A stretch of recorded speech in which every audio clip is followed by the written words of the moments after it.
मेरे सभी मसीह मित्रों, आज आपके सामने मैं एक और महत्वपूर्ण वीडियो को लेकर के आ रहा हूं जो इस युग के 20वीं शताब्दी के भविष्यवक्ता विलियम मेरियन ब्रैनम पर आधारित है। वो महान भविष्यवक्ता जो एलिया की सामर्थ में इस पृथ्वी पर आया, मलाकी 4:5 के नबी के अनुसार, प्रकाशित वाक्य 10:7 के अनुसार जिस पृथ्वी पर आया और जिसने एक जबरदस्त सेवकाई को पृथ्वी में किया, प्रकाशित वाक्य के सारे भेदों को जिसने खोला, जिसने उन सब बातों को खोल के हमारे सामने रिवील्ड किया, उसकी मृत्यु के विषय में मैं आपको बताना चाहता हूं। जैसा कि आप बाइबल में देखते हैं, जितने भी परमेश्वर के भविष्यवक्ता हुए हैं, या तो वो आरे से चीर दिए गए या पथरवा करके मार दिए गए। क्यों? क्योंकि उन्होंने सच्चाई को दुनिया के सामने बताया। और लोग बाइबल कहती है, लोग सच्चाई को नहीं सुनेंगे, वह अपने कानों की खुजली मिटाने के लिए अपने लिए बहुत सारे उपदेशक बटोर लेंगे। जी हाँ, बिल्कुल ठीक ऐसा ही भाई विलियम मेरियन ब्रैनम के साथ हुआ। जैसा कि बाइबल के अंदर इस वाली बात को कहा गया था कि तुम भविष्यवक्ताओं को मारते हो, उनकी कब्रें बनाते हो, तो वैसे ही ठीक आज भी है। उन्होंने यशायाह को मारा, उन्होंने पतरस को मारा, उन्होंने सब चेलों को मारा, वो आत्मा कभी ना मरी। और हम बात कर रहे हैं भाई ब्रैनम की। भाई ब्रैनम जो कि बचपन से दर्शन देखा करते थे, उन्होंने अपने मृत्यु के विषय में बता दिया था किस तरह से बहुत जल्दी ही उनकी मृत्यु होगी। और तब भाई ब्रैनम अपनी कार से टेक्सास से जेफरसन विलेज जा रहे थे क्रिसमस की छुट्टियों में, अपने परिवार को लेकर क्रिसमस की छुट्टियां मनाने के लिए। और उन्होंने अपने परिवार को बैठाया। वहां 2 गाड़ियां थी। एक गाड़ी में भाई ब्रैनम और उनकी वाइफ बैठी, और दूसरी गाड़ी में Billy Paul Branum, Joseph Branum और अन्य उनके बच्चे बैठे। और जब वो कार को लेकर जा रहे थे तो 3 दिन पहले एक लड़का जो जेल से छूटा था, जो कि कैथलिक मत में था, और वो 11 साल की उम्र से ही एक अपराधी प्रवृत्ति का व्यक्ति था। 11 साल की उम्र से ही उसको कारावास में रखा गया था, बाल सुधार कारावास में रखा गया था।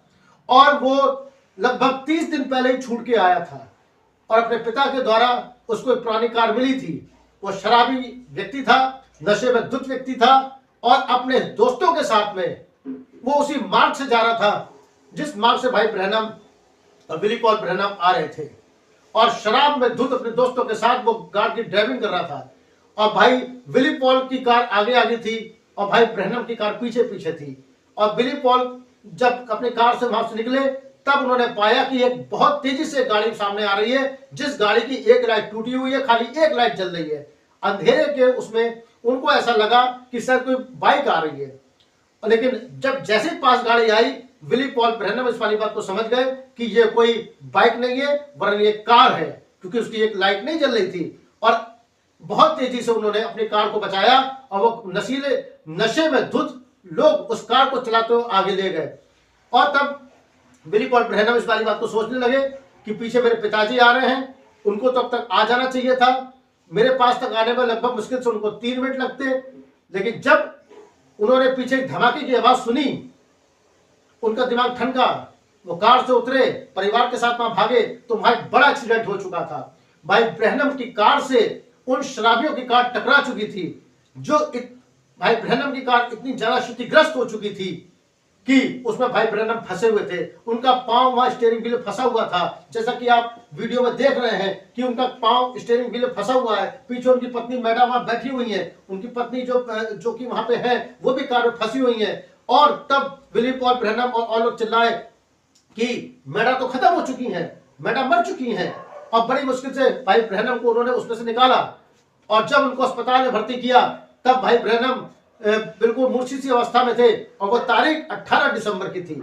18 दिसंबर को भाई ब्रैनम को वहां अस्पताल में भर्ती किया गया। और तब 18 दिसंबर की जो तारीख थी, वो तारीख अपने आप में धनु राशि की तारीख थी। धनु राशि तक भाई, धनु राशि का मतलब होता है कि भाई ब्रैनम अपने तीर को छोड़ चुके थे, भाई ब्रैनम अपने काम को पूरा कर चुके थे। क्योंकि धनु राशि का चिन्ह क्या होता है कि एक व्यक्ति जो तीर को लिए हुए है, वो धनु राशि में अपने सारे कार्यों को संपन्न कर चुका है। लेकिन भाई ब्रैनम की मृत्यु 18 तारीख को नहीं हुई।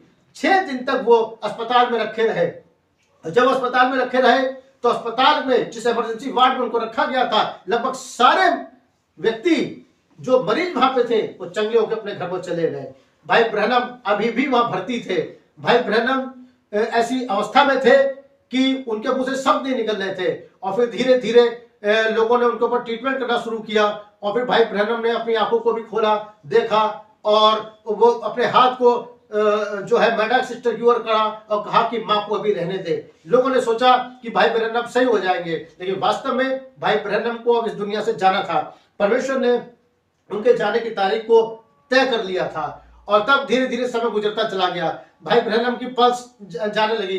भाई ब्रैनम की कहते जो है सभी चेतनाएं काम करने उन्होंने बंद कर दी। और तब क्योंकि अभी तक मामला धनु राशि में था, लेकिन 24 तारीख, क्योंकि जब राशियां चेंज होती हैं, 24 तारीख को धनु राशि की जगह अब राशि में कैप्रिकॉर्न आ चुका था। अगर आप कैप्रिकॉर्न के चिन्ह पर ध्यान दें तो आप पाएंगे कैप्रिकॉर्न एक बकरे के समान होता है, जो मानो घात जो एक तरफ से लुढ़क रहा होता है, मानो उसे घात कर दिया गया।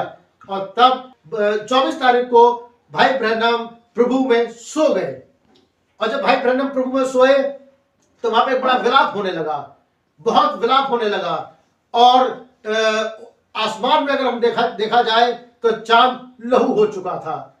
ऐसी स्थिति में आ चुका था कि प्रकृति ने मानो अपने मुंह को छिपा लिया हो, क्योंकि ये बहुत बड़ी घटना वहां घटी थी। एक बहुत पृथ्वी का एक महान भविष्यवक्ता, अंत समय का भविष्यवक्ता इस सीन से जा चुका था। और तब यही घटना जब घटी तब लोग वहां चिल्लाने लगे, लेकिन उन्होंने भाई ब्रैनम को की बॉडी को दफनाया नहीं। वो प्रतीक्षा करने लगे कि हो सकता है कि हमारा भाई ब्रैनम द्वारा जीवित होने की, परमेश्वर की मर्जी ऐसी नहीं थी। परमेश्वर उसे दृश्य से हटा रहा था, और परमेश्वर ने उन्हें दृश्य से हटाया तो उसके बाद में उनको अगली ईस्टर पे उनको दफनाया गया। लेकिन जब उनको दफनाया गया तो वहां पे सूर्य के चारों तरफ एक घेरा बन के आ गया। वो घेरा इसलिए बन के आ गया कि सूरज भी उनको नमन कर रहा था, चंद्रमा लहू हो गया, प्रकृति ने उनको नमन करा, एक अंधकार पृथ्वी पर छा गया। वो इसलिए छाया था कि इस युग का एलिया पृथ्वी से कूच कर रहा था। मेरा बस आपको बताने का यही उद्देश्य था कि आप जाने कि एक महान नबी जो एलिया के सामर्थ्य से पृथ्वी पर आया, जिसने अद्भुत कामों किया, लेकिन वो आत्मा जो नबियों को घात करती थी, वो आत्मा जिसने कि पुराने नियम के नबियों को आरे से चीरा, जिसने उनको कांटों पर ठोक दिया, जिसने उनको मार दिया, पथरवा करा, वो आत्मा नहीं मरी थी। वो आत्मा उन दुष्ट लड़कों के अंदर थी जो शराब पी के नशे में वहां आ रहे थे, और इस युग के नबी को एक एक्सीडेंट में यहां से जाना पड़ा। और वो तो चले गए, वो लड़के भी चले गए, लेकिन वो आत्मा आज भी विद्वान है जो नबी के संदेशों पे और उन तमाम चीजों पर प्रहार करती हैं। लेकिन हमारा आपसे यह आग्रह है कि आप इस वीडियो को देखें और आप जाने कि उस महान नबी की मृत्यु में भी एक रहस्य छिपा हुआ था, क्योंकि एक ऋतु जा रही थी और दूसरी ऋतु सीन पे आ रही थी। हमने उस ऋतु को देखा जो भाई ब्रैनम की सिपाही थी, लेकिन उसके बाद एक और ऋतु उत्पन्न हुई जो ऋतु 7 गर्जन की प्रेरणा में आई। बस मेरा आपसे यही वो था कि आप इस वीडियो को देखें और जाने कि भाई ब्रैनम किस तरह से 18 तारीख से लेकर के 24 तारीख तक इमरजेंसी वार्ड में भर्ती रहे, क्योंकि अब तक धनु राशि से सितारों ने तब्दीली नहीं करी थी। और जब सितारे कैप्रिकॉर्न राशि में पहुंचे, भाई ब्रैनम ने आंखों को मूंद लिया और इस संसार से विदा ले लिया। वो 24 दिसंबर की रात थी जब भाई ब्रैनम प्रभु में सो गए थे। आप सभी को प्रभु आशीष दे। God bless you.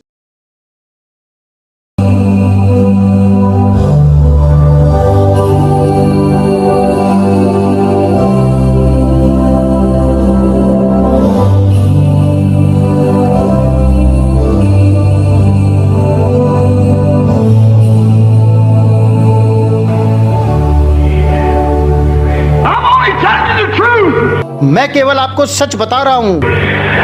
Someday you'll catch it. किसी दिन आप इसे जानने पाओगे।